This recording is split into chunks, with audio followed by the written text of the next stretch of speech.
Parmi les sujets importants, donc, il y a également cette notion de solidarité et de cohésion. On va revenir en France, bien ici, et entendre le témoignage de la région Île-de-France sur l'économie sociale et solidaire, qui est un véritable pilier de leur stratégie de développement économique et de transition écologique. Pour nous en parler, je suis très heureuse d'accueillir ce matin Sylvie Mariot, vice-présidente de la région Île-de-France.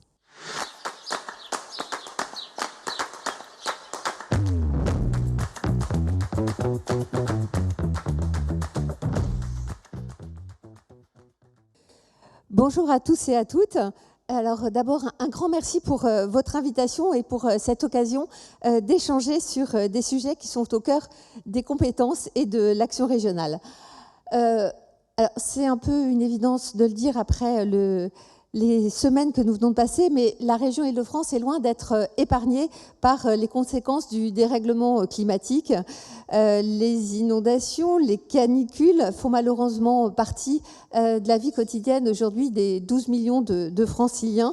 Et sachez que la mobilisation de la région Île-de-France est totale pour s'adapter à ces nouvelles règles du jeu et pour en limiter les conséquences.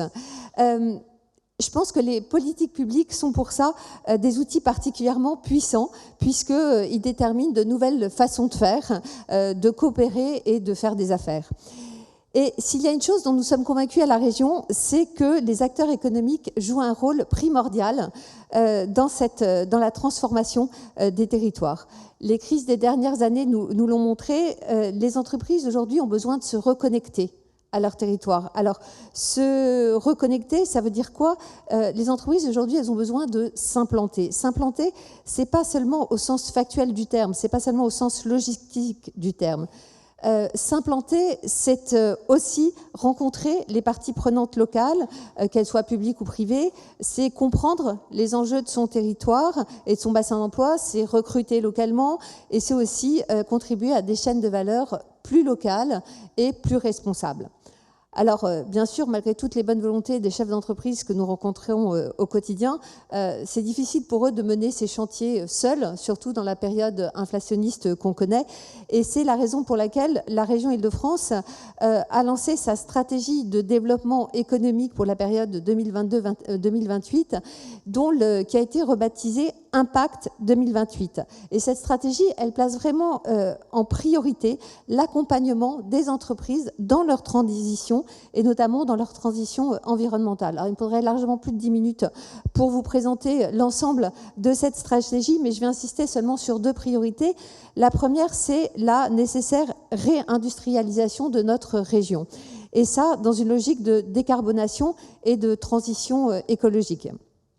Alors, on le sait, c'est des démarches qui sont particulièrement exigeantes pour les entreprises et c'est la raison pour laquelle, à la région, nous avons lancé ces dernières années des offres d'accompagnement dédiées à ces entreprises et qui portent des projets de réindustrialisation et de verdissement de leurs pratiques. Je pense par exemple à un appel à manifestation d'intérêt que nous allons lancer à l'automne et qui va permettre d'accompagner des PME et des ETI dans leur modernisation et leur transition écologique. L'idée, c'est que la compétitivité de notre tissu industriel et sa capacité à intégrer l'ensemble des enjeux de transition écologique sont vraiment totalement indissociables. Ce sera donc un accompagnement individualisé qu'on va leur proposer afin qu'elles puissent réfléchir, mais pas seulement réfléchir, mettre aussi en action l'impact environnemental de leur activité. Et donc, au-delà du diagnostic, il est prévu d'accompagner sur la durée ces PME et ces ETI, les accompagner à la fois financièrement et à la fois en ingénierie. Et donc, on avait déjà eu un premier programme de ce type il y a quelques années qui nous avait permis d'accompagner plus de 250 entreprises. Alors bien sûr, certains connaissent certainement les fameuses aid-up de la région. Sachez qu'on a revu les règlements d'intervention de manière à intégrer la transition écologique comme un fil directeur de ces aid-up. Et puis, on a même créé une aide-up spécifique qui s'appelle PM-up Jeunes Pousses Industriels, qui soutient les projets d'implantation des d'une première usine tournée vers la décarbonation, l'efficacité énergétique et la circularité des processus de production.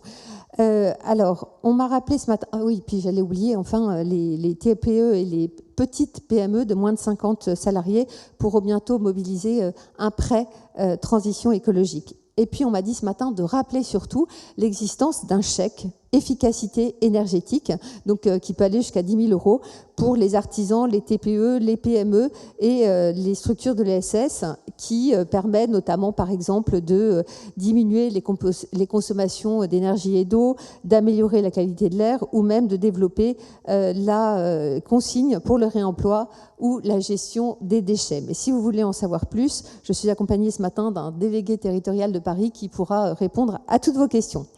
Mais il ne vous a pas échappé que ma vice-présidence est dédiée à un écosystème particulier qui est celui de l'économie sociale et solidaire. Alors, vous ne connaissez peut-être, enfin, vous connaissez forcément, vous avez tous entendu parler d'économie sociale et solidaire, mais certains les connaissent sans doute mieux que d'autres. C'est quoi? Ce sont des acteurs économiques à part entière. Et ça, je pense que c'est important de le rappeler, qui ont une particularité, c'est d'avoir intégré dans leur ADN et dans leur statut la contribution aux enjeux sociaux et environnementaux. Et alors, j'ai profité de l'occasion qui m'est donnée pour en faire un tout petit peu la promotion. Sachez que vous soyez une entreprise ou une collectivité locale, l'économie sociale et solidaire, c'est un véritable vivier de solutions particulièrement riche pour la simple et bonne raison que ces structures déploient par nature des activités responsables, inclusives, durables et locales. Et à chaque enjeu de transformation territoriale, on peut trouver une solution apportée par une structure de l'économie sociale et solidaire. Et ce n'est pas qu'une formule, puisqu'on en a fait la preuve avec la CRES, donc la Chambre régionale de l'économie sociale et solidaire, et vous pouvez d'ailleurs sur leur site trouver un cahier des solutions. Alors, il n'y a rien de mieux que de donner quelques exemples, et je vais les prendre parmi des structures de l'économie sociale et solidaire qui ont été accompagnées par la région. Vous êtes par exemple une ville et vous cherchez à animer des pieds d'immeubles. Eh bien, on peut, par exemple, faire appel à une structure qui s'appelle la conciergerie solidaire, qui, comme son nom l'indique, est une conciergerie de quartier, mais aussi une entreprise d'insertion. Vous êtes encore une fois une collectivité et vous cherchez à renforcer l'économie circulaire tout en développant une logique peu carbonée. Eh bien, il existe une solution, elle s'appelle carton plein. Une même collectivité qui voudrait créer une nouvelle crèche inclusive et écologique, la solution existe aussi.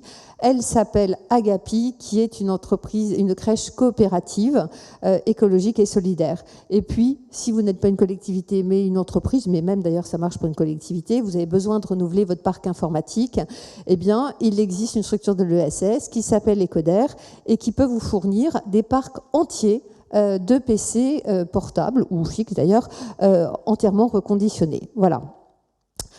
Alors, concrètement, comment faire pour activer ces solutions dès demain ? La première chose, c'est, vous l'avez compris, de se tenir informé des dispositifs régionaux. Ils sont nombreux, ceux qui sont dédiés à la transition écologique des entreprises particulièrement. Et pour ça, je pense que le mieux, c'est encore de suivre sur les réseaux sociaux le réseau Île-de-France Entreprises, qui s'appelait jusqu'à quelque temps encore Paris Région Business Club.